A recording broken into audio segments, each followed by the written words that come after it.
but we'll make do. Um, Commissioner Collins will lead us in the prayer, and Commissioner Slater will lead us in the pledge. If you would, please stand. Let's pray. Father God, I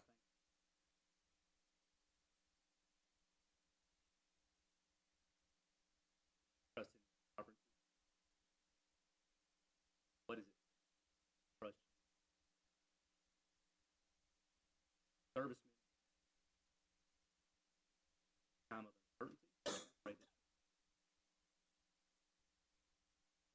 Pray, Lord. Pray that we.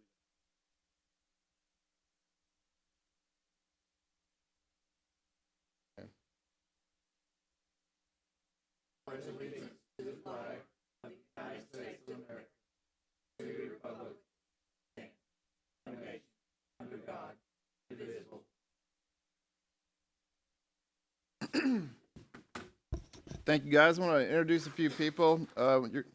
Gabe is from CTAS. You're going to hear a lot more from him here shortly, but we also have Assessor of Property Stanley Thompson here, Doug Berry from the IDB Board, our City Manager, Cleveland City Manager, Joe Fifus, sir. Thank you for coming. Appreciate it. Again, everybody, we got directors, our frequent flyers, we call them, here. Thank you guys for being here. We'll have a packed agenda, so we'll get started. Going to our agenda. Also, members and anyone who's going to be talking before the committee, please remember to use the microphone so the millions of people who are watching us can hear you. Then we'll go here. Mayor Davis, you're up here. Report from the mayor. Mayor Davis, you're recognized for as much time as you need. I don't have anything to report, Mr. Chairman. Thank you, Mayor. I'm going to change a little bit on our agenda for time. We'll get to the budget amendments here after our presentation. But as you see, the agenda items, A is the indexing. That's what Gabe is here for. Then B, the funding on opioid. Then the Hopewell School Project update. So with that, we'll go to the agenda item A. And Gabe, appreciate you coming down from Knoxville this morning. And basically, I'll introduce, he is here to chat with us about some of the things that we can do. And right now, it's basically knowledge transfer, understanding what's all. We're not deciding anything today with respect to this, but this has to do with the appraisals and the ratio study that we've been impacted over the last 2 cycles and how we can address that. For those who don't remember, the last ratio study was 30%. What that means is for us in revenue, it was about $1.4 million, Mayor, I think. And this is money that is basically leaves our, excuse me, leaves us and you never see it again. It also affects veterans and senior citizens that are on fixed, what is it? Senior citizens that are on income, on their taxes. So it's not just our revenue, it also affects the veterans and the senior citizens as well. With that, Gabe, I'll let you take over. Let him get through his presentations, and then we'll open up for questions and answers and that kind of stuff. Thank you, Gabe. All right. Thank you, Mr. Chairman. Thank you, committee. Mr. Mayor, thank you for the opportunity to come and speak with you this morning. We are moving into a season, if you will, where the reappraisal process is being questioned and shorter cycles have kind of become the topic of conversation. You may remember in 2024, there was a bill pushed by the comptroller that would have eliminated the 5 and 6 year reappraisal cycles. As you know, or probably know, the historical cycles are 4, 5, and 6. The majority of counties across the state are currently in a 5-year cycle. The ratio affects each of those counties differently because the longer your cycle, the more ratio studies you have. Bradley has historically been on a 4-year cycle, so even that change, legislative change, that would have eliminated the 5 and 6 wouldn't have necessarily affected you. That particular bill had great support going through committee. went through the Senate floor, on the Senate floor, passed without any problems. Once it got to the House floor, there was a little bit of confusion about a fiscal note assigned to it that was a little misleading. It insinuated that shortening the reappraisal cycle would create a tax hike, and that's not what the intent was at all. Revenues, by their very design, are revenue neutral because you're taking into consideration the revenues generated the year before the reappraisal, and there's a certified rate calculation that this body either has to approve or you have to choose to exceed that rate if you choose to do so. So that's where we started 2 years ago by shortening the cycle to eliminate the 5 and 6. It didn't get across the finish line. Last year, there was a legislative change that expanded the reappraisal statutes that allows what's called indexing. Now, indexing is nothing more than a mid-cycle updating of value, and I will get there, but I wanted to at least offer that to you in my opening statements, just so that you know where we're heading and how we've gotten here. As the chairman mentioned, my name's Gabe Looney. I'm a property assessment consultant with CTAS. In a previous life, I worked in the county assessor's office in 2 different counties over a 20-year period. So I've been involved in the assessment process for several years before moving over to CTAS. And now I've currently been assigned, I've got 33 assessors that I work with in the eastern third of the state. So that's my target group, or my customer base, if you will. So as we go into the conversation about more frequent reappraisal, this presentation usually, as you could expect, usually is being presented to counties that are currently on a 5 or 6 year cycle. So we're impressing upon them or educating them on the process to shorten that cycle, because we think that it only makes sense in this day and age to be closer to market more frequently, okay? There's so much data available to the general public, the property owner, and the taxpayer related to the transactions of real estate. They are in tune with what's going on in the marketplace. We believe that by delaying that adjustment in value through the revaluation process, it creates confusion over time. So when we talk about shortening the cycle and those components that kind of lead to it, current market value actually implies more frequent revaluation, okay?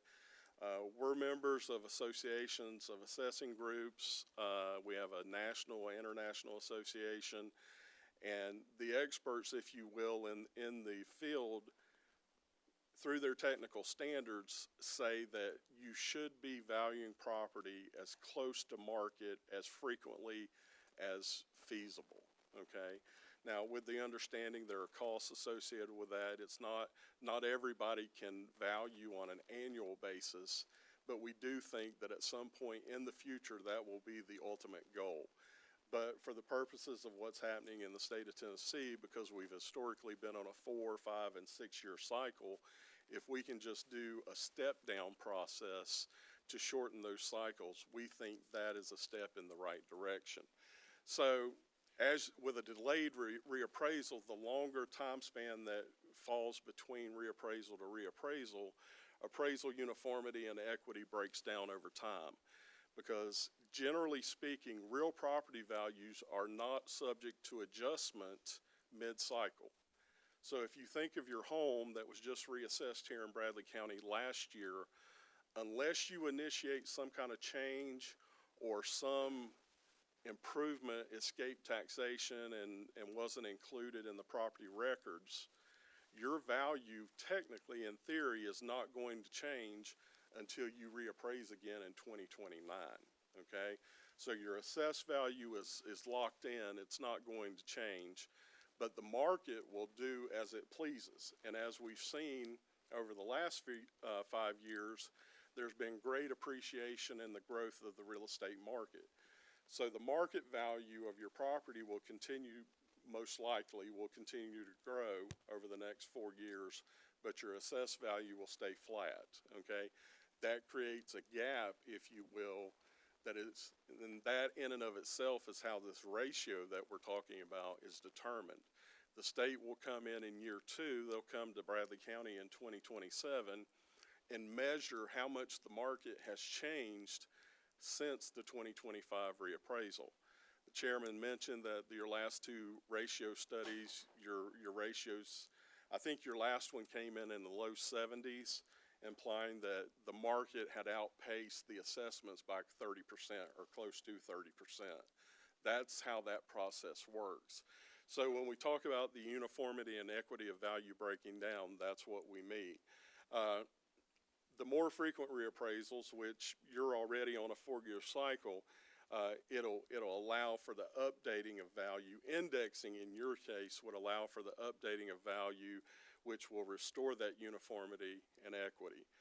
Probably to this body and the full commission, probably the most important comment I will make today related to a shorter reappraisal cycle or indexing is that it will eliminate the equalization ratio that's applied to your personal property and public utility assessments. Okay, let me say that again. If you index and eliminate the ratio study, it will take away or eliminate the equalization ratio that is a negative adjustment to your personal property and public utility assessments. It's an automatic, the way the system or the model is right now as we speak, it's automatic. So unless the assessor's office, the assessor moves to do something to eliminate that ratio, that adjustment will continue. It's automatic. The assessor has no control over it, okay? In most cases, over the last 5 years, those ratios have been historically low, okay? So for counties like Bradley that are in a 4-year cycle, we have seen those ratios fall in the 70s. Even so with the counties that are on a 5-year cycle, they have two ratios. They have a ratio in the second year. Their ratios have been in the low 70s or high 60s. And then their second ratio, which happens 2 years later, has fallen as low as in the low 50s, low to high 50s. All right. So in those cases, those counties, by delaying the updating of value, the gap between the real property values and the assessed values as much as 50% off. Okay, that is quite frankly a nightmare when it comes to the revaluation in the reappraisal year, because they're going to have to make that adjustment to get those values back to 100%, and their starting point or their county average is going to be in the high 70s or 80% increase, and that's just the average. So that particular movement is not well received by the public, because immediately when their value goes up 70 and 80%, they automatically think their taxes are going up 70, 80%, and that's not the case because of revenue neutrality and the certified tax rate calculation. I live in Blount County. Our previous reappraisal, I was one of those, my value went up 73%. I share that with you just to kind of, for the purposes of explanation. So we're on at the time, we were on a 4-year cycle. My value went up 73%. It was a little more than the county average. So our certified rate went from $2.47 to $1.59. Our rate went down 88 cents. I think you saw some of that last year because your new certified rate came in substantially lower than what your previous tax rate was in 2024. So that's kind of the moving parts of that. But as far as this body and the full commission is involved, it is very important how, there's been a lot of pushback from counties over the last 5 years to the comptroller saying these ratios are really hurting us from a revenue standpoint, okay? What can we do to eliminate that? And as I mentioned, his first move was to shorten the reappraisal cycles, which would have eliminated at least one of the ratios. And then last year there was a movement to index, which gives you the option to remove that second ratio and make those ratios go away completely, which would keep your revenues whole. So just from an assessment standpoint, we get a lot of foundational information just based on how the moving parts of the reassessment. Obviously, the viability of the property tax depends on the accuracy of the assessments. And again, that just goes back to supporting a shorter cycle with values being representative of what's going on in the marketplace. I believe that taxpayers will benefit from smaller incremental changes. As I mentioned, when you have a delayed reappraisal that's 4 or 5 years, and we're seeing the growth that we're seeing right now, and you have ratios that are in even the 70s, but in most cases, they're in the 50s and 60s, there's a substantial amount of increase over that time. The taxpayer forgets that the last reappraisal was 4 or 5 years ago. So the first thing they say is, how did it increase this much in 1 year? Well, technically it didn't increase that much in 1 year because it's been 4 years or 5 years since you last reappraised. So that incremental adjustment by shortening the cycle or updating indexing in year 2 creates an incremental movement where you're catching up instead of having, and pick your number, I think you were somewhere maybe around 40% this last reappraisal cycle. Instead of waiting 4 years and having a 40% increase, you have a 2-year adjustment and have a 20% increase. It's a little more palatable. May not be as low as folks want it, but it is a little more palatable because it's incremental and it's smaller by its very nature. And then, as was mentioned by the chairman, we talk a lot about the ratio and the impact to personal property and public utility assessments and ultimately the revenues that the county receives. But as far as taxpayers are concerned, you may or may not know that there is a adjustment to the tax relief recipients' credits or subsidies, that the payments that they receive from the state. That's a state level program. So during a ratio study year, the ratio is applied in their scenario to the tax rate. So a tax relief recipient, a veteran or a low-income elderly person, will actually receive less credit to help with their property tax payment in the ratio year than they did the year before. Okay, it's effectively a tax hike. If this body doesn't change the tax rate, but that taxpayer, the veteran and the low-income elderly person, is going to have to pay more money. They're going to have to dig a little deeper in their own pocket and pay more out of their pocket to make up the difference of the adjustment, the ratio adjustment to their relief payment. Okay, so that's just another point that we want to mention. So as we transition into the conversation about indexing, there was a legislative change last year that expanded the reappraisal language. Okay, the assessor has much more flexibility now. The traditional 4, 5, and 6 year reappraisal cycles still exist, but there's been some language that would expand the options available to the assessor. As long as they're on a 4-year reappraisal cycle or less, they have the option to update with or without indexing. Okay, quite frankly, they could update annually based on the language in the statute. We're not there yet. We're not seeing that anywhere. But I will tell you that the reappraisal counties that I'm working with in 2026, there's a movement, and remember, the vast majority of them have historically been on a 5-year reappraisal cycle. They are moving to a 4-year with indexing in year 2 to eliminate that ratio. That is where the movement is right now. And we do believe that is a good step in the right direction for those counties. It's most important that I say this so that you understand clearly. The assessor is the driver on the reappraisal cycle. Okay, the assessor is somewhat in control of where you're going to move, or if you're going to stay where you're at, those kind of things, because they're directly involved or related to their ability to shorten their cycle. Do they need is there staffing where it needs to be? Do they need additional resources, or whatever the case may be? So it's important for you to understand the assessor is driving the bus, if you will, on what reappraisal cycle you're on.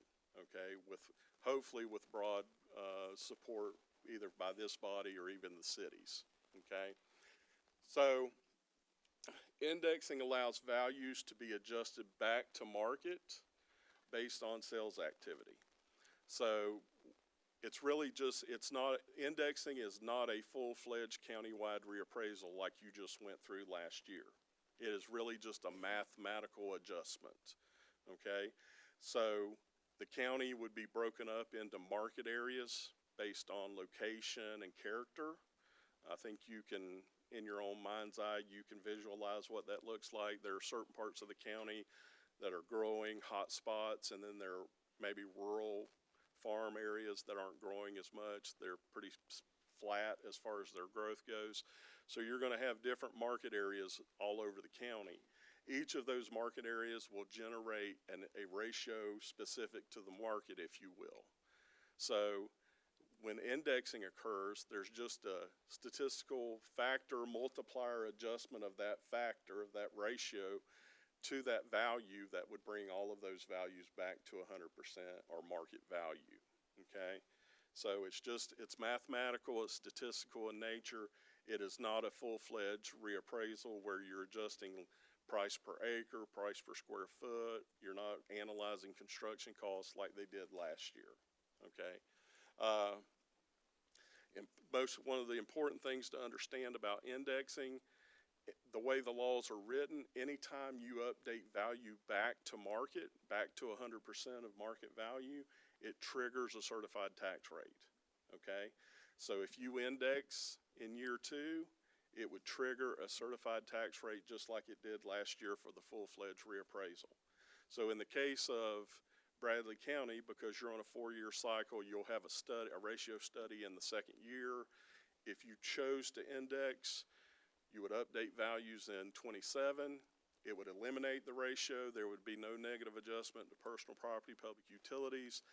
Tax relief payments would stay whole. There would be no negative adjustment to that. And it would trigger a certified tax rate, okay, just like your reappraisal does, okay? As I've mentioned several times already, indexing will protect the tax relief payments, no adjustment due to equalization. It also, something we don't talk about, but if a taxpayer or tax representative brings an appeal forward on a piece of property, it's usually commercial, industrial. If there's a ratio that is in place, if you had an appeal that went into 27 or 28 and there was a ratio study done, that property owner through the appeal process would be eligible for a ratio adjustment to that appeal. That's completely unrelated to the value. That's just another adjustment. It's almost as though they're double dipping, but there is a place there. Some of our professional tax appealers are taking full advantage of that ratio adjustment. If we look back at your last ratio, which was at 71%, if I came to the administrative judge and could get them just to move 25, 30% just through the ratio study on a value, that's a win-win scenario for me from a taxing standpoint. So appeals are directly, inadvertently, we don't talk about that a lot, but appeals are also impacted by the ratios. By indexing, you would eliminate that option because values would be back at 100%. We believe eliminating the ratio will increase county revenues and allow for more reliable forecasting from a budget standpoint, okay? Because right now, with the way things are, the current model, you reappraise, year 1, you stay at 100%, your ratio stays at 100%, but in year 2, that ratio, you're going to have a ratio which is going to negatively affect your personal property and public utility assessments. It becomes difficult to forecast where you're going to be, okay? We think by eliminating that ratio, it will increase your revenues and will allow for you to have more reliable forecasting from a year-to-year basis because you won't have the ratio. All right, I've said a lot. I know a lot of it's technical. I'm going to stop and You're gonna stop and let us ask you a lot of questions, huh? let you ask some questions. All right, so, any questions from Commissioner Hughes, Commissioner Alford, Commissioner Collins, Commissioner Slater, Chairman? Can I summarize real quick? Can I give you a quick summary statement? the Cliff Notes version. I'm not very smart. What you're telling me is the idea is to reduce variability. And the more often, we've got this variability here, and if by indexing, we can reduce it here. The trade-off is cost to our assessor's office, correct? Potentially, yes. Well, I mean, I guess he'll have to work more. And if we move towards an annual indexing, which is possible, that would mean he would have to do that. His office would have to do that, which would mean financially we would have to supply that, correct? Correct. But the idea is real-time value, as close to as possible. Correct. Okay, thank you. Good job, by the way. Awesome. Thank you. Mr. Slater? So a couple of things, a little bit more of the mechanics of the indexing. So you said that you have, obviously Bradley County, we have different parts of the county. We have our industrial parks, and then we have, you know, some subdivisions that are from a value point of view. Everybody's valuable, but, you know, market value of their residentials are more than some others, you know. Not to hurt any part of it. Let's say we have a Beverly Hills, you know, something there. Then we have another part. So you're basically taking one section over here and saying, okay, the average home over here or residential here increased by 10%, but over here it was only 2%, and there's where your indexing comes into play, Correct. right? And then Stanley can adjust accordingly. All right. So how does that affect when we get that certified tax rate? We went from $1.43 down to 99 cents because countywide our assessments, you know, went up that percentage wise. How would that, if our quote unquote one section of Bradley County went up 10%, another went down or only went up 2%? Let's answer that in relationship to your last certified rate. Sure. Okay. So the impact of the certified tax rate is somewhat tied to where you fall individually in relationship to the county average increase during the reappraisal year, right? Mm-hmm.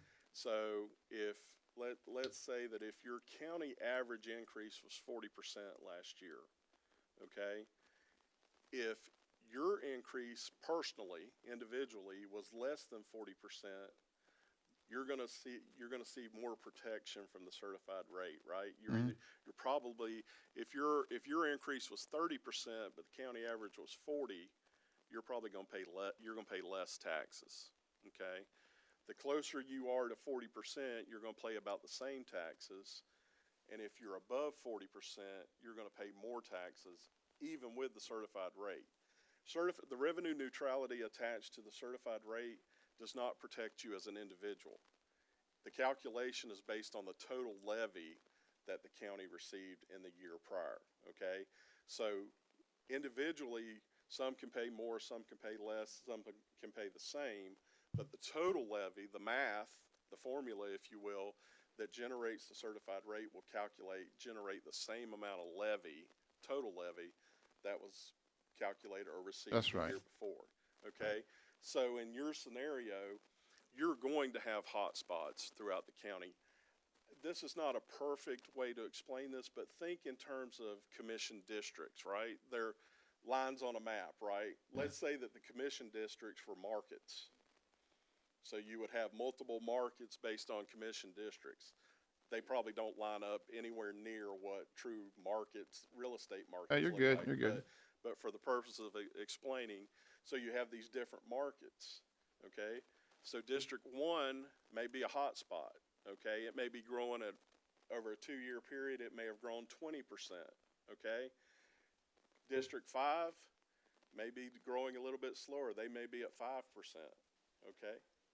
Okay? And then everything in between, right? So each district would have a different ratio or a factor based on the sales activity within their specific districts. That specific factor is applied to the values of those properties within that district to bring them back to 1.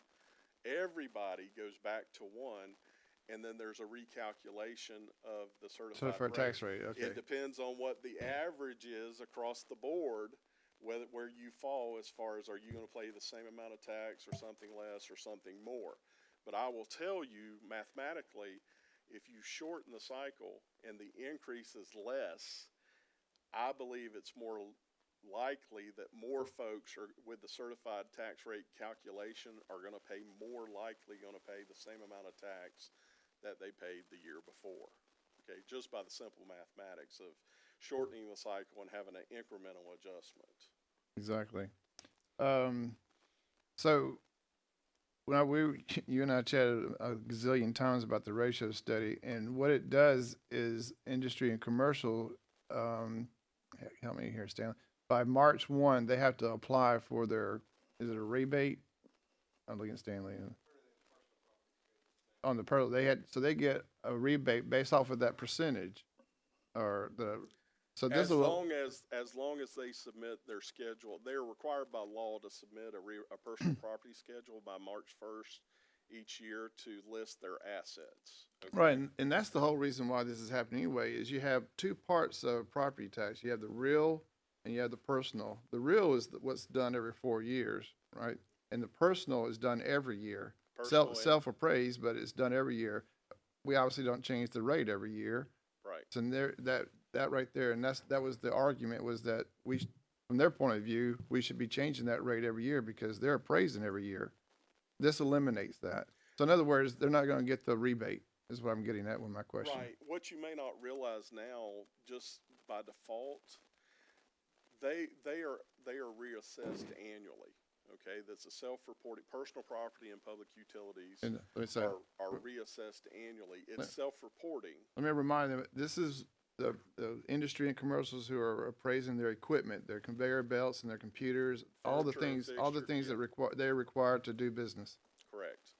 So they're required to submit an asset list annually by March 1st. Okay, so they're already closer to market value or 100% on a year-to-year basis.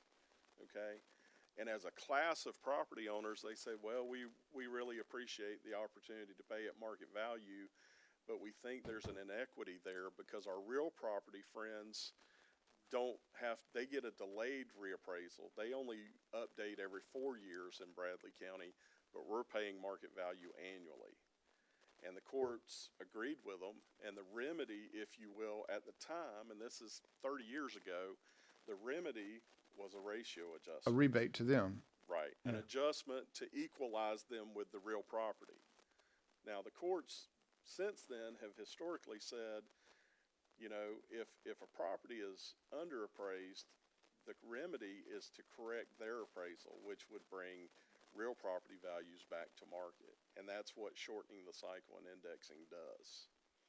But I wanted to mention what happens right now when you have a 30% ratio adjustment in the second year. You're shifting the burden to the residential property owner. Okay. That's what happened here.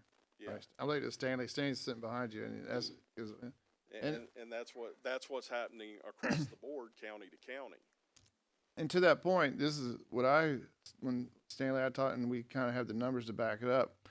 In this last reappraisal, you have basically 3 different entities, right? You have the residentials, everybody, all townhomes, residential stuff. You have commercial and industry. Then you have farms, agriculture, greenbelt, stuff like that. Residentials went up. I mean, people were willing to pay a lot more than for houses here in Bradley County than what people were putting them up from the market. We have an example over here on 17th Street. The house was listed at $270, and then somebody from California comes and says, "I'll pay $350." Well, nobody's going to turn that down. So the market just went up dramatically, and that affects everybody. Industry and commercial kind of stayed even for the most part, and nobody's buying or selling too much farmland, too much on there. But the tax rate is assessed to everybody. Correct. So residential took the brunt of that right there.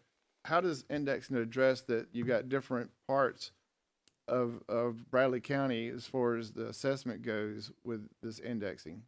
Well, it's going to spread the burden evenly to each of those classes of property.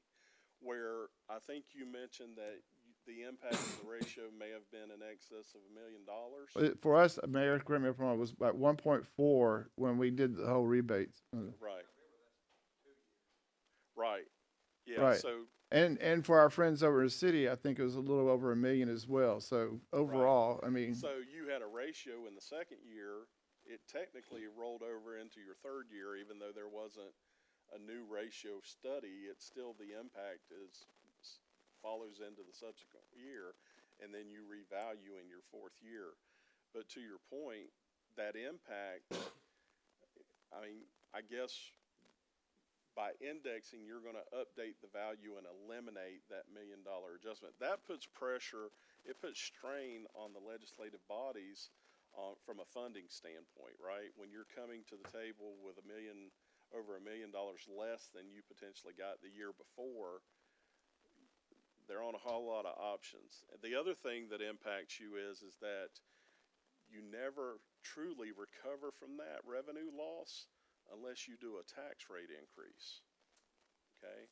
And I know those are dirty words in most places, Yeah. okay? So you don't want to do that, but by indexing, you eliminate that loss, if you will.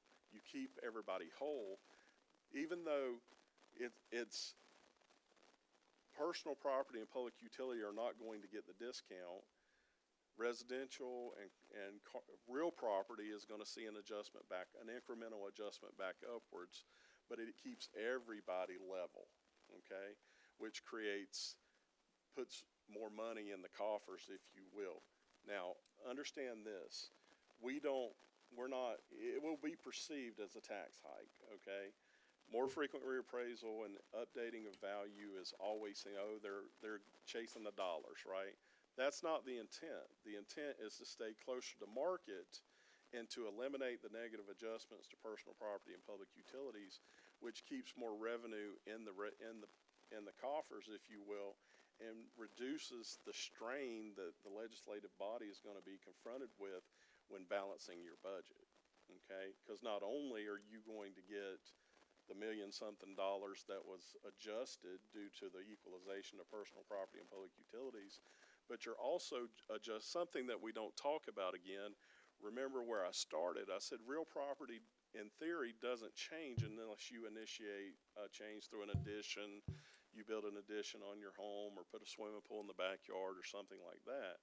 So your real property is locked in. So from 25 to 29, your real property value is not going to adjust, okay, unless you initiate some type of change.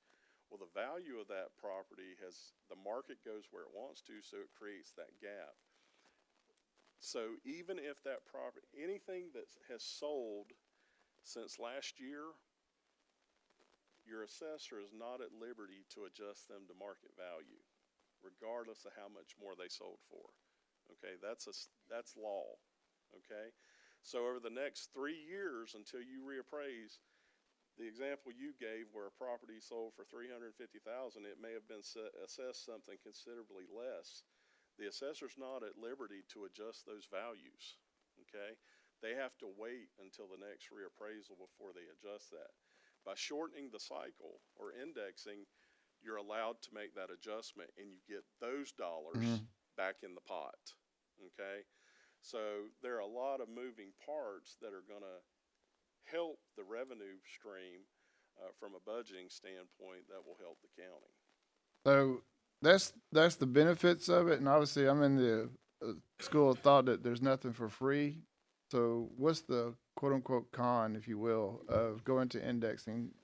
My assumption, and it is just that, is Stanley's going to need more equipment, more technology, more people perhaps to administer this indexing concept. Or what's the other side of this? Or is it just we should have been doing this forever? I think that's at least a good starting point. There should be an expectation. Again, the assessor is the driver on that, and they're going to have influence on, whether it's people or training or additional software or additional resources. Obviously, if you're a personal property or public utility taxpayer, you're probably not going to be like the idea of not getting that discount every 2 years. So there's going to be opposition You would expect. from the TVA or Yeah, the business association might say that we don't like this. okay, that's fine. Because, because of that adjustment. And then last but not least, anytime, and again, I'll mention I'm from Blount County. They've gone from a 4-year to a 3-year to last week, they approved a 2-year plan, okay? There was a lot of conversation. It was perceived, at least by one of the commissioners, as a tax hike. That is not the intent, okay? Still have the certified tax rate. There's still revenue neutrality. Remembering that it's the calculation is based on the total levy, so I want to be perfectly transparent in that some people will pay less, some people will pay the same, and some people will pay more depending on where they fall on that. And that happens now. That is correct. That's right. Yeah. Right. But we do believe that an incremental, it's one of these, it's the difference between looking at a delayed reappraisal process. When I say delayed, meaning 4 or 5 years or whatever the case may be, and shortening and doing that update more frequently. Okay, is it more acceptable to have incremental adjustments, whether it be for a budgeting standpoint of the county or even as a personal taxpayer? I believe that it is more beneficial for me to be able to make incremental adjustments than it is to wait, have this delayed adjustment, and then this big increase 4 years from now. I tend to agree with. So I'm gathering that this is 100% the assessor of property's decision. It's ours is Stanley. So he makes the final call with or without the commission. I mean, obviously we'll support him, but it's his decision to go to indexing. It is his decision. He's the one that will bring forth the plan. So Okay, so it starts with him. If he wants to pursue it, it's his decision. So Stanley, it's up to you. Come on up here.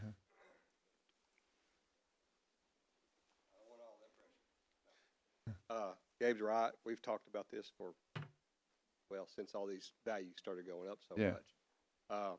Last reappraisal I had to submit a reappraisal plan for the next 4 years. You did. In that plan, I did put a sentence in there that if indexing were allowed, that we would possibly want to go to indexing. At the time, the law had not changed. So after that, we're looking at our values now. I understand that I can't really change until next reappraisal because he was talking about the market areas and the neighborhoods. That's what we're doing now. I've kind of shifted my folks around in the office, and we're trying to determine those neighborhoods. When you say that, you could have I want to give you some subdivision names. You could have Dockery subdivision and possibly Rollingbrook would be in the same neighborhood. Even though they're not touching, they're the same type, similar homes. And to believe it or not, this last reappraisal, those homes increased percent-wise more than, say, a Mountain Brook because people were buying those homes, redoing them, and then flipping them. Percent-wise, they increased maybe 50, 60, 70%, where Mountain Brook might go up 20. Mm-hmm. Just kind of give you an idea. But what we're doing now, I've moved my staff around. We had some retirements. We brought in some people. We're trying to create those neighborhoods just to be prepared for this if we go to it. We're not seeing those numbers rise like we did 4 years ago. No, as far as the ratio, just ran stats. It's been a year since last reappraisal, and my values are probably close to 4% below what the market's showing overall. 4 years ago, we would have been 15% below the market, the way things are going. So we don't know what the future is going to bring as far as, real estate, what it's going to sell for. You all hear this too. What if the market plummets? Well, indexing would take care of that too. So if values were to drop and you do an indexing, it's going to go the other way. Okay, that raises a good, once we quote unquote implement, or Stanley implements indexing and we're like, well, we don't need it anymore. Can we do away with indexing? Yes. So we can, our assessor can basically implement indexing as he or she needs to. Correct. Okay. Yeah, I believe the new language provides a lot of flexibility for the assessor.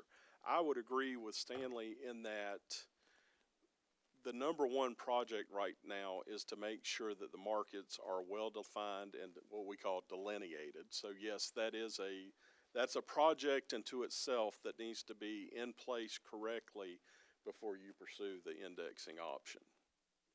In the past, I think we call them neighborhoods or market. Yeah. We've had like 9 for the whole county. Well, that's got to be broken down from 9 to, you got to start going in more into neighborhoods. The time is almost like commission districts around the county. And now it's going to have to be broken down and be more, well-defined. So, and kind of a little of the history when I was on, I've done these reappraisals since 93. Well, I think we were on a 5 maybe at that time. Then we went to a 6, and my idea was to go to a 4 because as the assessor and as commissioners, you hear, why did it go up in 1 year? I wouldn't mind if it went up a little bit each year, and the idea was to close that gap. And that helped a little bit, even though this last year didn't help a lot because the values went so much, but it also done away with that extra year of a ratio study. Mm-hmm. In the past, we were able to, we've had racial studies forever. It's just this last year we really The last two. seen it. The last yes. two got us. So we were able to pick up enough growth that it really didn't, it bothered us, but not like this last time. And I just, and you hear this too, where's all the money going from all this construction, all this growth we're seeing? So I just ran the number. You'd have to have a 1,000 houses paying $1,000 each to bring in $1 million. Right. And that value of that home would have to be around 400,000. We didn't get that in 1 year. We don't get that in 1 year. And then you go back to that ratio, we lost $1 million. We might have brought in $1 million, but all of our work that we did over there just kind of got just wiped out. So that's, I'm just not saying yay or nay, we're going to the indexing, but that idea is there, and it's almost like we got to wait and see what the future's going to bring. Well, we'll certainly work with you on it if that's the direction you want to As go far in. as staffing, you're talking about staffing. Well, I've kind of brought in another guy for the field work, and we're working on that. I've always done well with technology. yeah. I may be asking for more money with this aerial photography. We do a lot from the aerial photography. We do a lot from that, and just there's some other tricks out there in the trade right now that people are pushing for this thing because they know it's coming. I think it's not just here; it's other states too.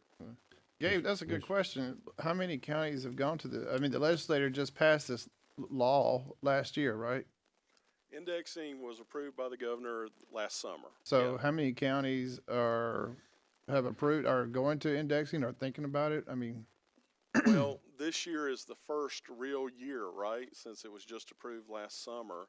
So the reappraisal counties, I have Johnson, Carter, Hawkins, Granger, Putnam. That's 5 of my counties that I work with that are moving from a 5 to a 4 year with indexing. yeah, we've already got that part done. Right. They're just adding the indexing component, so they will eliminate the ratio in the second year. Hamblin County, they reappraised actually in 25. They amended to a 4 year with indexing. They did that the last week of January. And then I have 3 counties, Blount, Sullivan, and Knox. Sullivan has already moved to a 2 year reappraisal cycle. Blount moved to a 2 year last week, and Knox is moving to a 2 year. So the movement is to take the steps necessary to eliminate the ratio. Personally, I think the 2's fairly aggressive. I think you might agree with me. I think the 4 year with indexing from a labor standpoint and just all the moving parts of the reappraisal, the 4 year with indexing in year 2 is probably the better option. Thank you. Mr. All right. Chairman, Any Mayor Davis, I'm sorry.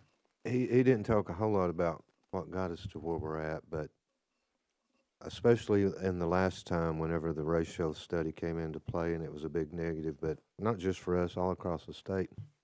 And the comptroller, I don't want to say anything out of whack with the comptroller, but he was pushing to lower the years from 5 to 4 to 3 to 2. And some of us, the Mayor's Association, working with the Assessor Association, said there's got to be a better way. That's a pretty costly fix. Instead of costing us $1 million, we might spend $500,000 to save that $1 million. There's got to be a better way. Common sense said, could we not do, we didn't have the word indexing in our vocabulary at the time, but common sense the discussions at the legislature where there's got to be a way of bringing those assessments up to par on a more regular basis so that it doesn't hit us so hard. But long story short, the Mayor Association and working with CTAS, and I think the assessors joined in at some point, came up with the idea of indexing, which in my opinion is a no-brainer. We don't have to go to the 2-year, we stay on the 4-year cycle. Stanley agrees to index, and there's, we don't want to say there's not going to be any additional cost, but it'd be minimal compared to going to a 2-year. So we save the additional cost, and we get the job done a different way. That was our intent, and I think that's what's been accomplished, and you'll see, in my opinion, almost everybody going to it over the next year or two, I think, because it's one of the few things that comes from that particular department that makes sense, in my opinion. But the legislature have finally come up with this idea, adopted it with everybody's support, and the governor signed it, so I think it's a good thing. It'll be a little more work for the assessors, but once they get those things created the first year, then every 4 years, I guess, because they'll be doing a reappraisal every 2 years, so the second 2 years, they'll just be adjusting those neighborhoods once they're created. So it won't be that big of a deal, I don't think, once they get them started this first time. So bottom line is, it's a good thing to be doing, in my opinion. Thank you, Mayor. I tend to agree with you. I mean, some of what we hear and seeing other counties doing the same thing. Commissioner Alford, did you have anything? Just a couple of things. Glad to see Stanley's working on this subdivisions and getting that already ahead of the game, you might say. How far along are you on that? Sorry, we don't have microphones hanging from the ceiling. Friday really was the last day to pay taxes from the reappraisal. So we've got through that 1-year cycle, is what we're calling. So now it's really, we'll start really narrowing more down on that. We've been working on, appeals and stuff for you. But you're preparing for We're 27. We're is what you're- preparing, we're preparing for it, but like I said, I don't see us being able to do it, really. Gabe, you correct me or not. I know at that last meeting we went to, they're like, well, if you didn't have your neighborhoods created, Yeah, you're behind the 8 ball. You can't really do that until 20, we put it in place in 29. That was my next question, I guess. If we decide to go with indexing, what kind of time frame are we looking at to install it and get it going up and I going? think it would probably be year 31 before it actually went into play. So we got another ratio coming in. Yeah, we're gonna have a ratio. It's just not gonna be, 30. Well, the 4% sounds good. Yeah, and that's where that's getting close to what I used to call normal. I mean, honestly, you look at when we do a reappraisal, it's based off the sales from 2024. That began in January of 24, so you got a whole year. We've got calendar over. You can look at sales, how they each month, what they did. So you low here, and then it went up by December. So same thing works with reappraisal. As soon as we send out, people don't like this, we're already below market. When we mail out in April or May, we're already 4 months in. We're already below January 1. But the Real Estate Association sends a report, and the last one I saw, that basically houses or residential staying on the market a lot longer than they used to. Yeah. It used to be under 50 days or something like that, and now it's over 65 days. That's how they measure I it. think they're staying on longer, but Yeah. I don't. Mr. And the Alford? values have dropped some from where they were. They're still high. So if we have to wait till another reappraisal term and look at it 30, whatever you said. Yeah. Next reappraisal, if we stay on the 4-year cycle, would it be smart to drop it to a 2-year or stay at 4 till the next time around? I think I'm like with Gary. I think indexing is probably the way to go until this is really proven. If we ran numbers, kind of man hours and how many people we'd have to have if we went to a reappraisal, doing what we do, we'd about have to add 7 or 8 people to do a reappraisal. Whereas indexing is more mathematical, computer, AI, whatever you want to call it. It's going to run those numbers for you. And, we have 2 or 3 people that can do that instead of 6 to 8. Yeah, I'm talking about this next appraisal, not the indexing year, but Yeah, the next appraisal. that's going to be in 29, and, we're just plugging along just like we always have. Stay at the 4-year, you think? I think so. I don't think I can change, to be honest with you. I know some counties have went to a 3. honestly, I don't see the benefit of a 3 other than to shorten the amount of time. But you still got an index, or Yeah. not an index, a ratio in there, so you're still losing. I don't know why I would go to a 3, other than getting out of reappraisal quicker. If we were to stay at 4 and implement indexing as soon as possible. Yeah, and that's why I put it in the plan this last time, because I thought, well, things were going like they were, it's in the plan, and we're gonna get hit again. Let's go to the index in 2 years, and then I find out, well, the law hadn't changed at the time. That was This that would have time been last year. March, probably. Yeah. Because I mailed out in the middle of March, or first of April, been that long. Very good. Commissioner Alford, Commissioner Collins, Commissioner Hughes. Yeah. I would just say the vision behind it is strong, but it's like anything else. The communication of the vision is imperative, Yeah. right? And so, I mean, that's going to be a big deal, how we communicate. In this room, it's easy to kind of navigate that. We got a little PowerPoint. It's awesome. We got the big dog in here explaining it. But out in the real world, you know this. You get those phone calls. Hey, my taxes went up. Yeah. Revenue neutrality doesn't make a lot of sense to It people. doesn't mean anything. They just think, hey, wait a minute, I'm paying $100 more this year. So how we communicate that?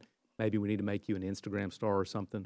Put you I don't on know. Netflix. I've done it both Documentary. ways. I think I get the same result. It doesn't Yeah. matter. I was joking. One of the assessors in one of the other counties, he's got his assessment notice ready to go out, and the whole back page explains revenue. I mean, the whole entire back page. And I said, I told him, I said, I don't like it. I just told him, because it's like a lot of information. Unless you're working in it, it doesn't mean a lot. I mean, honestly, I said, plus you put your name on it. I said, I'd never put my name on it. I just think I'm always joking with him, but it's it's hard great. to explain this. It really It's is. great, but I think Well, how I we tried the communicate is a ratio big study deal. explaining that. It's very difficult. And, Yeah. and we were talking about the tax relief for the elderly. I have no idea back in the day why tax relief was tied to the ratio. Why? Maybe we can talk to our legislators and eliminate that. I don't Well, know where that there's- came from. There have been bills the last couple of years, especially for the veterans, to try to eliminate it, but Never go anywhere. Yeah. All right. Well, again, thank you, Gabe, for coming down from Knoxville and helping us out understand this. And Stanley, appreciate you coming over as well. I mean, I just want everybody on this committee and the full commission to kind of know that this law was passed. Indexing is available to us when it fits our needs best. So thank you very much, Gabe. I appreciate it. You're welcome to stay. We got a few amendments to the budget we're going to deal with here in a second. Or you can go back up to, you can go there and chat with. Well, tell our friends in Morgan County hello. All right. Going back to our agenda, we'll stick with the agenda items. We'll go to B, funding for the turf. Mayor Davis, you have something? Yeah, thank you, Mr. Chairman. I was asked to have a proposal today, and believe it or not, I do. I'm not quite as prepared as I usually am with handouts and stuff, but I can give you the verbal explanation and my suggestion. All total wise, with the 4 parks, we're looking at $5 million. And you have asked to look at what we could do, when could we do it, pay for it with HCI funds, not using tax money. Some people on the street don't understand the part about not using tax money, but I agree with that part, because we don't want to take money that's needed other places to turf baseball fields. But we've looked at it extensively, and I'll summarize what we've come up with, and then maybe try to answer questions.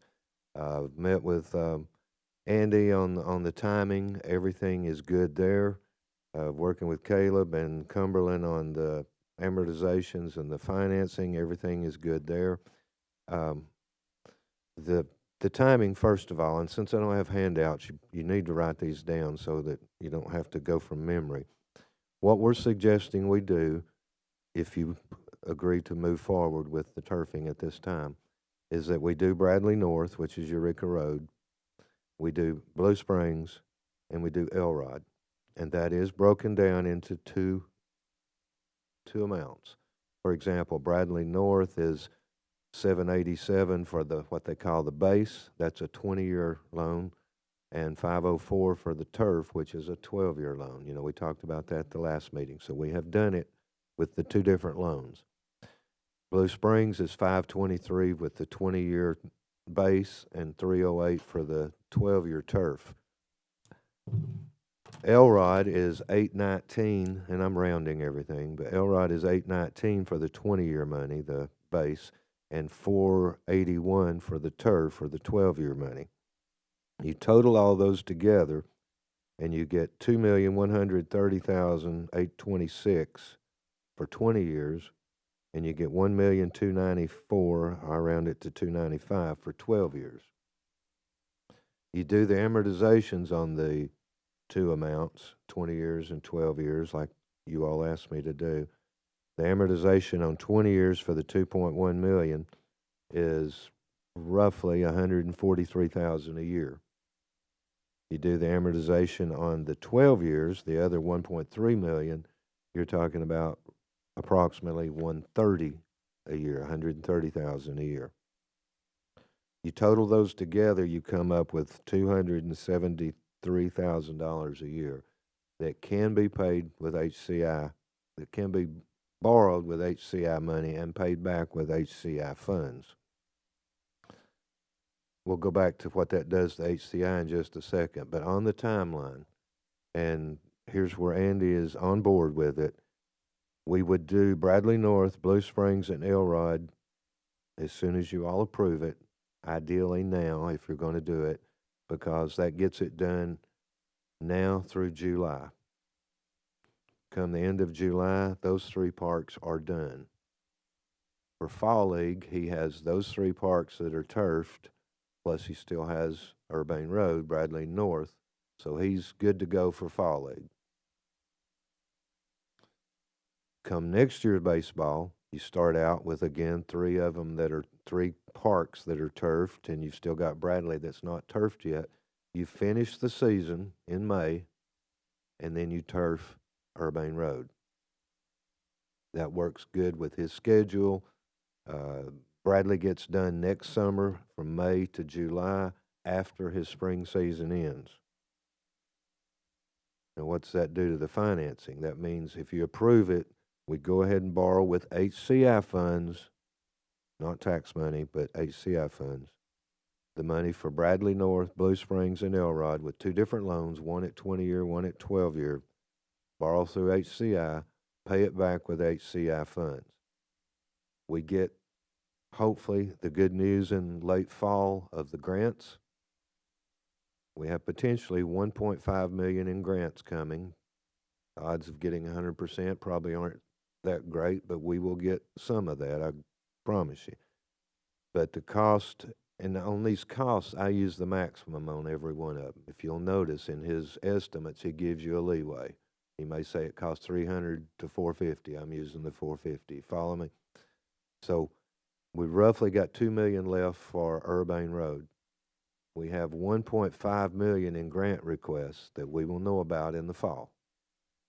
You say, well, if you know about them in the fall, why don't you go ahead and do them in the fall? Timing with Andy says to wait till after spring league is over. Plus, I've got several hurdles to jump once the grants are approved. Mayor, can I stop you real quick? Yes. That's an important point. Once you get awarded the grant, is there a timeline to have the grant money spent or appropriated on that? We'll have plenty of time to spend it, but there are several, and I don't know offhand what they all are, but there's CDBG grant and then there's a recreation grant, two different kinds of grant. And they both have some hurdles that have to be followed. So that gives me time to get those hurdles jumped. You can't start on the project until they've been jumped, if that makes sense. So I get awarded in the fall, I get the hurdles jumped, he gets through with his spring baseball, it's now May, I should have all the hurdles jumped and ready to move forward. And if it's 1.5 million, a grant may be $1 million, but if it's 1.5 million, then I've got 500,000 left in the cost of Urbane Road, plus the match on the grants. The match on the grants is minimal. It's another reason, and it's one of the things we always work on to keep those grant matches low. 17% grant match is unreal. But we'll have that match plus approximately 500,000, and that's if they all maxed out. Remember I told you I'm using the top amount? We would hope to come in under those top amounts. We don't want to spend the maximum. His contract will have a leeway in there, and we will try to come in with a smaller amount. But jump forward to spring of next year, and we've been awarded 1.5 million. If we have, we've got 500 left to fund plus the matches, and we would go back to HCI, borrow the additional money, and pay for it out of HCI also. Now, what does that do to HCI? If I'm you all, that's important. We roughly have, and I'll use numbers as we know them today on HCI money, but we roughly have $750,000 a year coming in HCI money, interest. And again, you might want to write these down, but 750 coming in, 112,500 of that has to be retained. 40,000 of that is already committed to water fund. And this turf project, as of today, would be $270,000 a year coming off of that HCI funds. That leaves you $325,000 to award out to the projects that you all approve, not me. You all approve HCI funds. We may come back next year, or we will come back next year and have to finish the last part plus the match, but that's going to be minimal. Let's say it's another $50,000. So that 270 becomes 320. You've still roughly got 50% of your HCI money left to spend, award out to the people that you all decide to spend it with. Mayor, I think it's worth noting that we've budgeted 150,000 a year, I think it's for the last 20 years anyway. So that, Yeah, 140,000 was budgeted for library, and that has gone away. So instead of 140, you're going to right now 270. I You're mean- almost doubling it, but we've had that in the budget. the only play thing there in the numbers I just gave you, our numbers, one of the many things I don't like about borrowing with HCI, but it changes annually. So a variable rate changes monthly, but it's usually lower rates. A normal bond will be set for 20 years. HCI changes annually. We're budgeting 3%. Right now, it's under 3%. Next year, when I go to renew with the trustee, it may be 3.1%. But we're budgeting 3%. That should be roughly what the average is. But it does change annually. Now, the other variable, when I told you that it brings in roughly $750,000 a year, the principal's building, remember there's 112,000 in retainage every year that gets added to the principal that can't be spent. So the principal bills, but the rate that we make on that money could go down. You see what I'm saying? So Yeah. that 750 is approximately, it will vary a little bit. Mayor, can I interrupt? Can I Yes. interrupt? Is that Please, okay? yeah. And I think that's a point that I would ask you, and I don't want to be contentious about it, but I think it is important to look at historical numbers, and maybe you can explain it to me just because I don't know. The way I understand it, HCI has only been, and I'm looking at, I asked for what did we bring in HCI for the last 15 years, and we have only been over 700,000 2 years. That's what I'm looking at, and so what makes me nervous about it, and maybe you can speak to it, is I Well, think and I understand what you're saying, and me too. We've only been over it, but keep in mind, the principal's building, right. and even if the rate drops, it's not going to vary that much, but the rates have been historically high, plus it's building. Well, it will continue to build, but more than likely the rates will drop some. But what that does, it doesn't affect this if you approve it. What that does is it affects the amount you have to award out. Correct. So I'm saying right now, you're going to spend roughly half of your money on this. You're already spending a fourth on it. Now you'll be spending a half on it. But and I'm saying you've got 325,000 to spend. That may become 275,000 according to that rate. So that number will fluctuate based on the rate of return on our money invested. You're not a fortune teller, but you feel confident about the interest rate not declining in such a way that we're back to where we can't make the payment. I think No, that would be it my wouldn't do concern. that. I think worst case scenario, it could take away your giveaway. Yeah. But here's another thing to remember. As that rate goes down, my rate that I have to pay for that HCI money should go down too. It, to give you an example, this loan, if I had have done it a year ago, would have probably been 3.3 or 3.4%. It's dropped to, it'll probably be, it's according to what I can negotiate, but right now it looks like it'll be 2.9. So yes, the return is coming down, but so is my cost. Now the return's going to come down. He does 6-month CDs, so every 6 months that return may come down. I may be locked in for a year before my rate will drop, but still they're both going to come down, or they're both going to go up.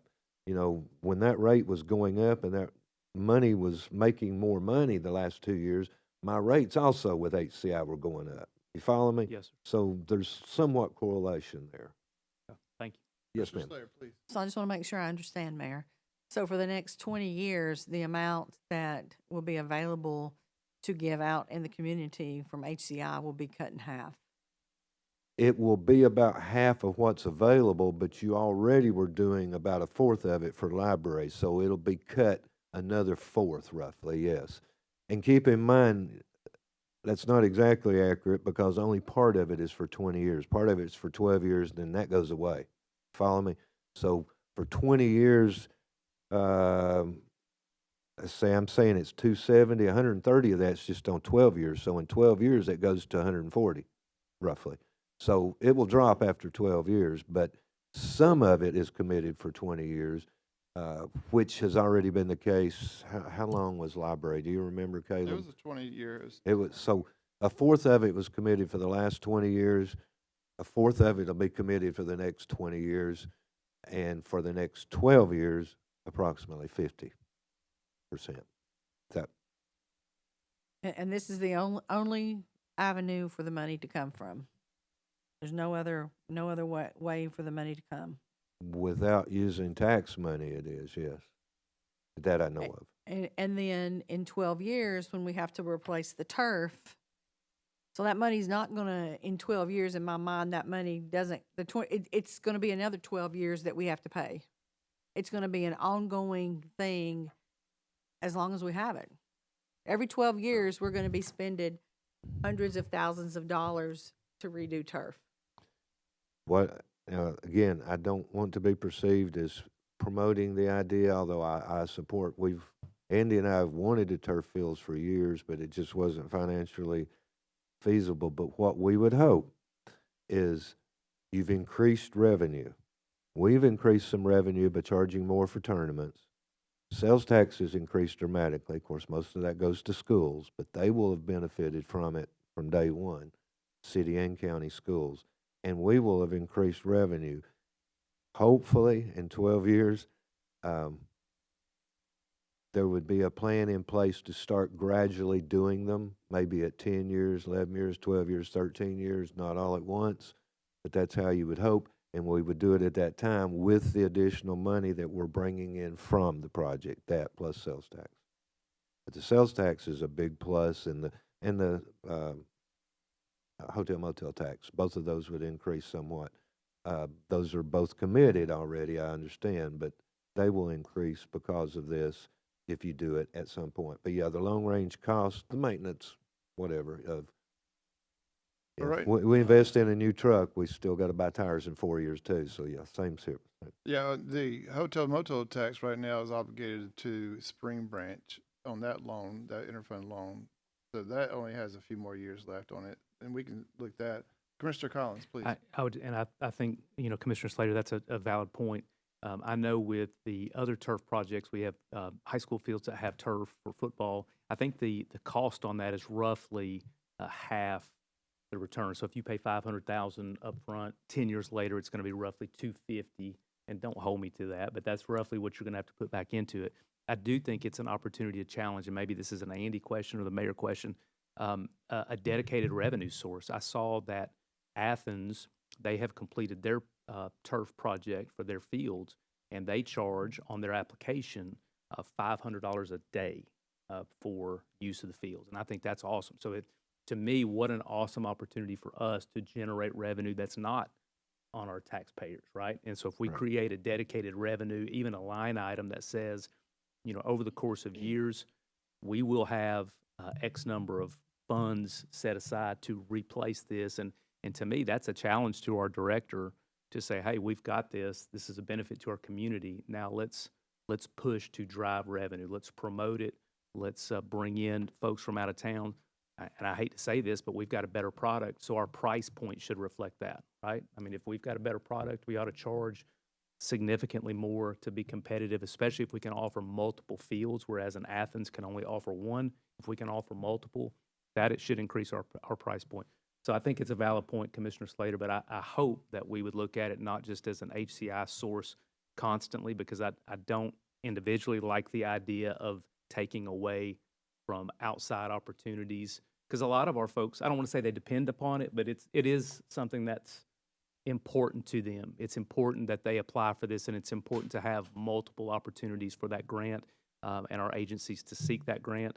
So I think I would really encourage the department to say, hey, we don't want to count on HCI, just like we wouldn't want any department to count on HCI. We want to have our own funding opportunity to repay those. Thank you, sir. And if I Mayor, could, so we did just that with in the memorandum of understanding on the Spring Branch, we have in the last paragraph in there, we dedicated a certain amount for that as well. So, Yeah. Andy, when you go up on your prices, so to speak, I know, I forget what the number, $100 a day, and you go up to 250, whatever. Yeah. I think if I understand what, no, I totally want, is all of it or a certain amount of that is going to go into the maintenance program over time, because Commissioner Slater's right, and we've seen this before. And that money will be basically to maintain it, and therefore we don't have to hit HCI. So your increase in your rental is going to be, you're going to be asked to move that into a revenue line. It's kind of like what some of our departments have, where it's not a slush fund, but a reserve account or something like that, or something maybe like, and do not touch until it's time for maintenance. like a rainy day fund. Yeah. Because they all won't come up I mean, it's 12 years at least. So, Yeah, yeah, yeah. you may have certain parks that in 12 years, we may have to look to start replacing that turf, but we may have other parks that, we may get 15 plus years out of. And we did that with the fuel tanks where we've set aside X amount of dollars. So the concept is there. we know- hadn't done the math on it yet, but sort of the plan was this, they get done in July, so 3 of them are done for next budget year, so he can do the increase almost immediately, probably. So that's that- a very good point. Sorry, Yeah. Mayor. Is that when with this plan right here, you'll have 3 parks, Bradley North, you call it Eureka, Blue Springs and Eureka. So when there is weather right there and you have people scheduled for Urbane Road, you can work with your directors and your coaches to move them to the Yes, fields yes. so the benefit of turf will be immediately. I mean, And not perfect, but at least you'll have something and you can schedule them. exactly. The timeline allows, it allows for 2 things really. So we're doing Urbane a little bit later because I have to have it for spring, but I can swing more games around if it does rain before we get those done for the spring. It also allows me to schedule next year's tournaments based on what I already have turfed at that higher rate, but I'll be able to say, look, I won't have the Urbane part until this period. So we're going to be doing our tournaments at Elrod, at Bradley North, and at Blue Springs while we're working on those. And your tournament directors will know that. They will know that their beforehand. It won't tournaments be will like I'm make. pulling it Yeah. out from under them. So All right. Mayor, I'm sorry. And I want to add, before I forget where I was at, this first year, it's sort of guesswork, but some of it will go into effect immediately. It probably won't be reserved the first year because there's other things, you all have suggested these, but in order to be set to go with that increase, there may be some additional bathroom renovations, just to give you an example, that will be paid for with additional revenue, not additional tax money. You follow me? This first year. Once those things are done, then we're set to go and all parks are done, then the additional revenue, we could agree to an amount that we set aside, which would mean we're reserving it every year and it's falling. which would be the logical way to do it. One of the things I wanted to mention, the 50% of annual revenue from HCI would be committed. But Lori, I'm sure sitting over here thinking she's got a fairly hefty fund balance sitting there. We're not touching that fund balance. There's money there. I got another sheet that tells me that. But anyway, there is money there available to award. Yeah, there's money there. So if you don't spend it all in 1 year, you can add that to the annual revenue and you'll have more than 50%. Follow me? Because you've accumulated, thank goodness, and not spent everything each year. But we could end up with years where we have no money to offer to the community because we're paying for a turf payment. Because there have been some years where the revenue has been under 6 figures. But that was before we started doing these kind of loans, making them more money. That's why we got that approval of the state. And again, I sound like I'm pushing something. I'm not pushing. I'm just wanting you to have correct information. Please understand. That revenue from that principal that's sitting out there that cannot be touched is not going to cut in 50%. I mean, if he's making 6% on it now, it's not going to go to nothing. It's going to always have revenue. I think it will always have enough to cover this and then some. And again, you've got several $100,000 that I don't think's committed that it's currently in the bank. So, you know, if you wait and use that on years that the interest rates are down, you're going to have a decent amount to give away each and every year. It just won't be as much as it's been the last couple of years. Does that make sense? It does. Mr. Alford, and then we'll make some decisions. I compliment the mayor. I think his plan's wonderful. Kind of what I was thinking all along, and I'm glad you finally put it all together. Great job. Mark one up for me. No, There's your front page right there. And I feel very comfortable that Ms. Slater, some of her questions, that there's other sources that if you've been familiar with the park and tournaments going on out there, when you go out there for a tournament, you go in there and they charge you $10 a head or $7 a head to get in. And, you know, that's a revenue source that we can touch too later on, maybe to add on to that finance that we're talking about, adding on to 12 years from now, you might say. And I would agree with you if Bradley County was holding the tournaments. But Bradley County's not holding the tournaments. Someone else is running the tournaments. And I don't think we have any plans to run tournaments, do we? No, but I can charge more for the fields. Yes. I understand, but if we were running the tournaments and charging $10 to $20 a day, look at all the revenue that we could generate. I fully agree. We do need to run some of our own tournaments. But that's up to Mr. Andy. I'd just like to point out that would be a lot more money that we would also have to spend. But you gotta sometimes spend money to make money. That's just more budget money, that's all. But I think in the long run, there's ways that we could create enough money to redo the turf, you might say, in 10 or 12 years. If we do a separate line item that we can add on to. Just the other question, Mayor, I think I talked with Crystal the other day about a contract. Are we on any basis there? What we need to do? If you all approve what I've explained today, the two things that would do is that tells Crystal to do a contract based on this timeline, and it also tells the person that we're working with on this to move forward with his design. And on that timeline, Louis, I followed his graph that he gave you all, and I just moved it forward a month. So instead of February the 1st, it's March 1st. But that tells him to go ahead with his design, get all the design work done, and then he's got till July to get 3 parks done, roughly. And it triggers HERT.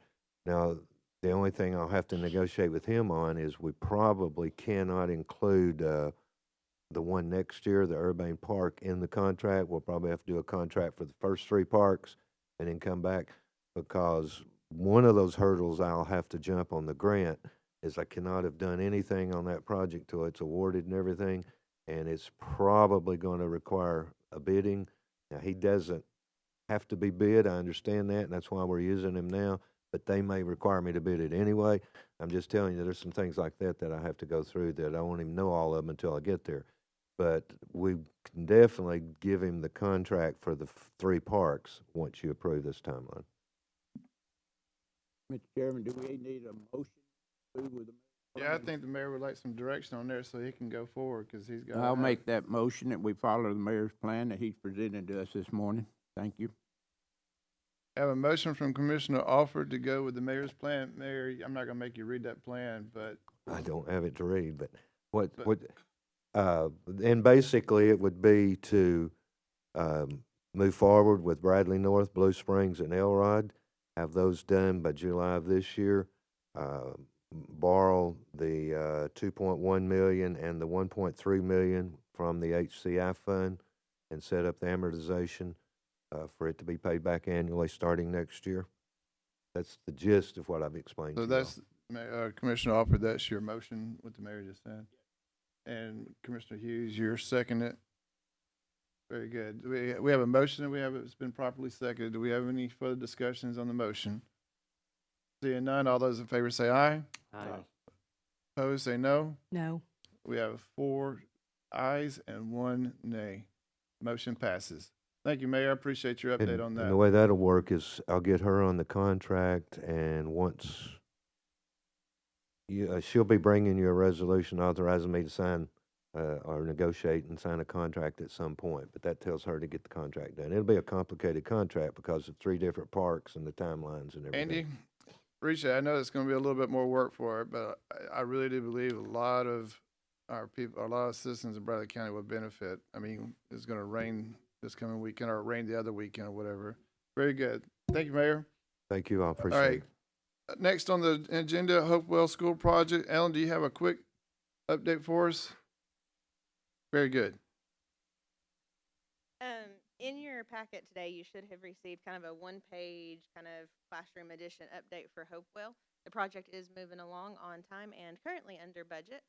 They are working through phase 2 with our contractor right now, and that will be presented to the board in the next couple of months at our board meeting. And we're moving through. We have worked really close with Caleb and Mayor Davis on our monthly reimbursements, and those are going very from Fund 189. And we've got, over the next course of the next couple of fiscal years, we've got just over $10 million left to pull down on that project. I haven't looked at it, Mayor, but she's in phase 2 of the Hopewell project. There's 3 phases, but percentage-wise, from the 189, we committed 15.1. I can go look and see, but where are we at on that? Oh, yeah. It's a, Didn't mention amounts, but actually probably we're a little behind on where we thought we would be, which is a good thing because I'm still making interest. yeah. But we funded it, you call it 3 phases. We funded it over 3 years. We didn't spend near as much the first year No. as we'd funded, so it carried forward. And it sounds like by the end of this budget year, she'll be caught up. But if she's not, what's not caught up will be carried forward to the 3rd year, and then next year it'll all be done possibly. So I've always we're used okay phases. there. It's going well. She used all the right terminology, but I will say this, they requested more than their reimbursements at one point, and I said, no, that stays in Well, the fund to draw interest. Smart business, right? Yeah, it was smarter on I their don't part, blame but, you, but they've been great to work with.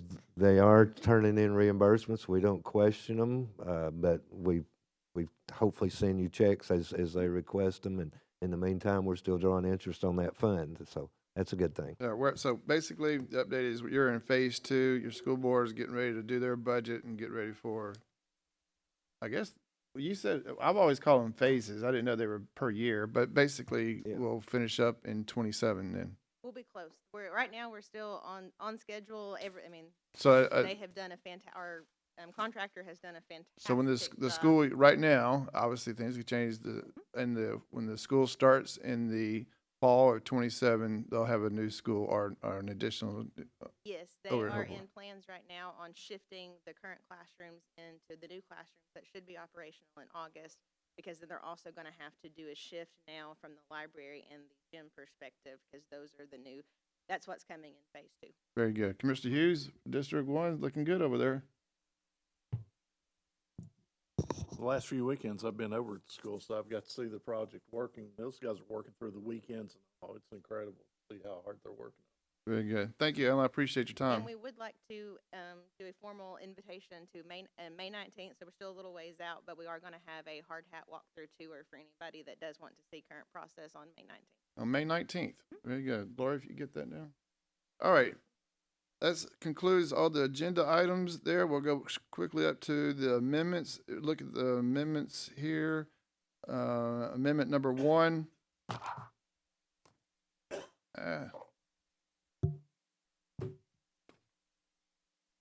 This is coming from finance. This is a decrease in the fund balance of $35,821, and it's going into the Public Water Fund. Do I have a motion to accept the amendment as presented? I have a motion from Commissioner Hughes. I have a second from Commissioner Alford. Any further discussion? Seeing none, all those in favor say aye. Aye. Opposed say no. Passes 5-0. Going on to the next budget amendment in the trustee's office. He is increasing it's in our account, right, from $399 to $566, up $500. Do I have a motion to accept the amendment as presented from Commissioner Hughes? I have a second from Commissioner Slater. Any further discussion? Seeing none, all those in favor say aye. Aye. Opposed say no. Passes 5-0. Moving on to the next budget amendment, sticking with the trustee's office, again, staying within his account from $399 to $355 of $300. Do I have a motion to accept the amendment as presented? I have a motion from Commissioner Collins. I have a second from Commissioner Hughes. Any further discussion? Seeing none, all those in favor say aye. Aye. Opposed say no. Passes 5-0. Moving on to the next budget amendment. This is from Hannah. The department is she's agriculture. Increasing expenses and decreasing expenses staying in her account of $350. Do I have a motion to accept the amendment as presented? I have a motion from Commissioner Slater. I have a second from Commissioner Collins. Any further discussion? Seeing none, all those in favor say aye. Aye. Opposed say no. Passes 5-0. Moving on to the next budget amendment. Southeast Community Corrections, $4,000. He's decreasing his expenses and moving it in, and also staying within his account. He has it itemized there. Do I have a motion to accept the amendment as presented? I have a motion from Commissioner Slater. I have a second from Commissioner Alford. Any further discussion? Seeing none, all those in favor say aye. Aye. Opposed say no. Passes 5-0. All right, with juvenile, she wrote that in, it looks like there, Caleb. But she's decreasing expenses. And she's increasing expenses on the other side, staying within her account for $23,400. And she is moving it from basically within a salary line, 160 to 169 part-time. Okay. Motion to accept the amendment. I have a motion from Commissioner Hughes. I have a second from Commissioner Slater. Any further discussion? Seeing none, all those in favor say aye. Aye. Opposed say no. Passes 5-0. Medical examiner, she is also staying within her account, and she is moving money from $340 over to $335 building maintenance of $824.93. Do I have a motion to accept the amendment as presented? I have a motion from Commissioner Hughes. I have a second from Commissioner Slater. Any further discussion? Seeing none, all those in favor say aye. Aye. Opposed say no. Passes 5-0. Bradley County Sheriff's Office, moving money from we're moving from the fund balance. And she had the explanation. We didn't get a chance to look at this one the other day. Give me 1 second.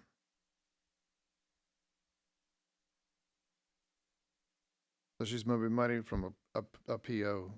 Yeah. This is, if I can go ahead while you're Yeah, looking I at didn't it. get a chance to look at this ahead of This time. is one where the PO was killed.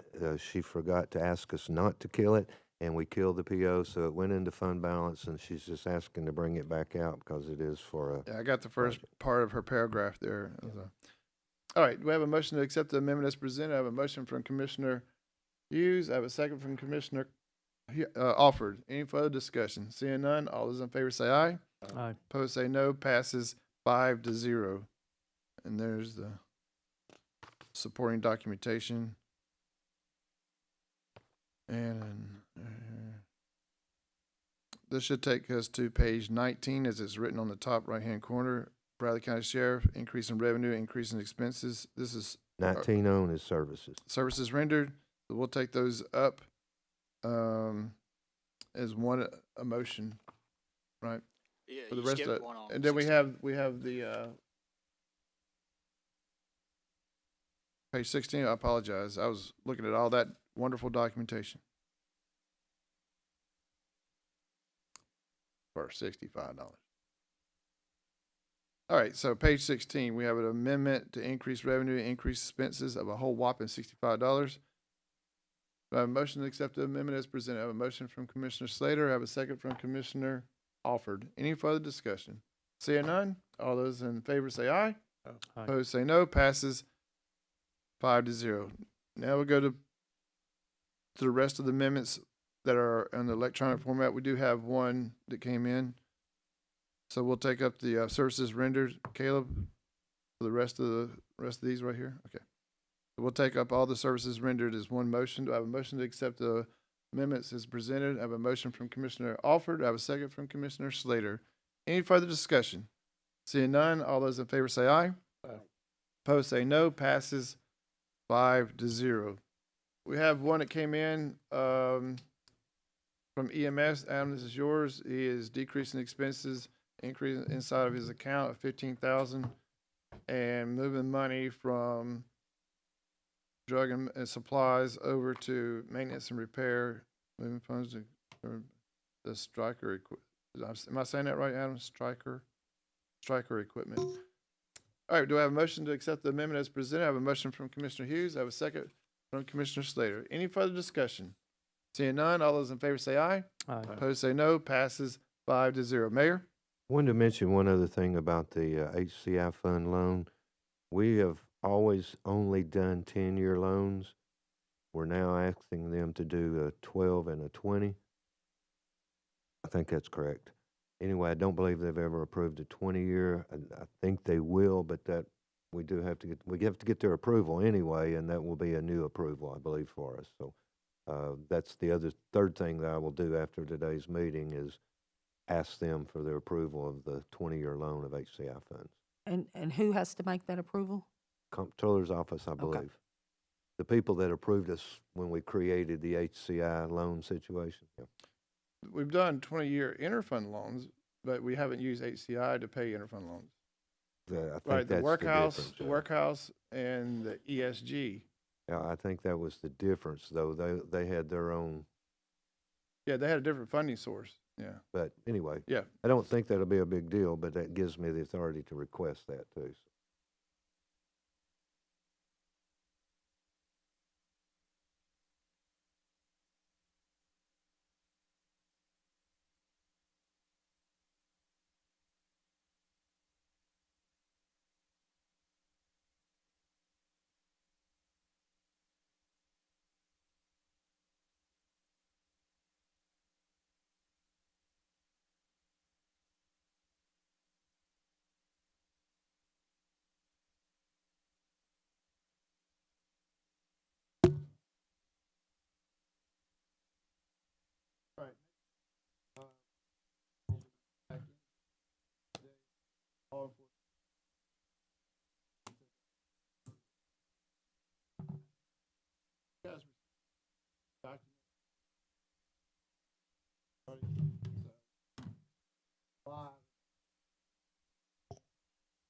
Smart, piling that to make more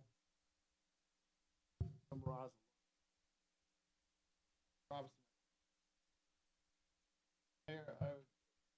I'm sorry, I didn't have my mic on. I broke my own rule. Mayor, I know you won't be, but the purchase order thing, real quick, because we had a guest here from Knoxville, I didn't know how long that would go. The purchase order, Caleb, in law enforcement the other day, Cassandra asked for some direction. Not so much on the policy, I don't think. I mean, it is what it is, but how the commission would work with her on moving money out of the fund balance and that kind of stuff. I don't know if you were updated on that or not, but so that's the only thing we'll take up on Wednesday. Yeah, if I could, because I won't be here Wednesday. I've got state 911. So everybody knows, The auditors or comptroller's office asked us 2 years to go to a 6-month kill POs. I fought it. I agreed to go to a year, step it in. So we did the year, and now we've gone to 6 months. How long do you all have for POs? Not on ongoing projects, but just in general. Yeah, we do review POs monthly to keep them open or not open. The most that have blankets are our maintenance department, transportation, because of their ongoing needs. They do have to review those. We monitor them closely as far as the amounts left on those POs. And so we do request that they close and reopen fairly regularly, so we're not going to be in a negative deficit situation. At the end of the year, we do try to, as you termed, kill all POs, because for accounting purposes, it doesn't flow incredibly smoothly in a lot of our reimbursement processes to keep them open at the end of the year. So we very rarely carry POs past June 30 into the fiscal year unless there's an extenuating circumstance. We've had issues. Sometimes equipment that has been ordered with plenty of time gets back ordered. It's out of our control. So we do leave those open because those were really committed prior year funds. But otherwise, we have to close and reopen. Like this particular year, I can give an example. I walked in, their auditors were doing pre-work. I said, can I leave this PO open? She said, is any work going to be done in this fiscal year? I said, no. She said, no, you have to roll it into reserve, pull it back out in a budget amendment. And I said, yes, ma'am. And there are things like that we can do, but just so you know, we're trying to get to that point because we've been awfully lenient over the years. So our PO situation now is they have to be done by the end of December. And we're talking about this year's POs. So you can do a PO in June, they've got till December. It could go longer than that if it's an ongoing project. The key thing is they want it to be for a purchase in this year's budget. They don't want it to be a hypothetical purchase. I may not be using the right terminology, and that's going to affect some people somewhat, but it's what we've got to do. People will need to budget more accurately, and if they don't spend it, don't blow it, but if they don't spend it, it goes to the fund balance and helps fund next year's budget, that kind of thing. So it'll be all right. It'll affect, you can see what the school's policy are, and they've got a lot more. If you look at every school as a different department, they got a lot more departments than I do even, probably. And their total budget is 3 times. So they're doing roughly what we're trying to do here. We're trying to do it gradually. I don't know how much policing will come with that PO where she asked that hypothetical question. My attitude is you don't ask the question, you don't have the answer. But the goal will be, if you turn in a PO today, it's March, in this year's budget to buy something, it needs to be on order or bought or something in this year's budget. I think I'm saying that fairly accurately. I put it in layman's terms. And that will be a little tougher for some people. But if you guys just bear with us and understand what we're trying to do, that's all that really matters. I appreciate it. Thank you, Mayor. I just wanted everybody to know why we're having an extra meeting on Wednesday. I didn't want to go too long on today's meeting. So anyway, if there's nothing else, thank you guys very much for your patience. We are adjourned.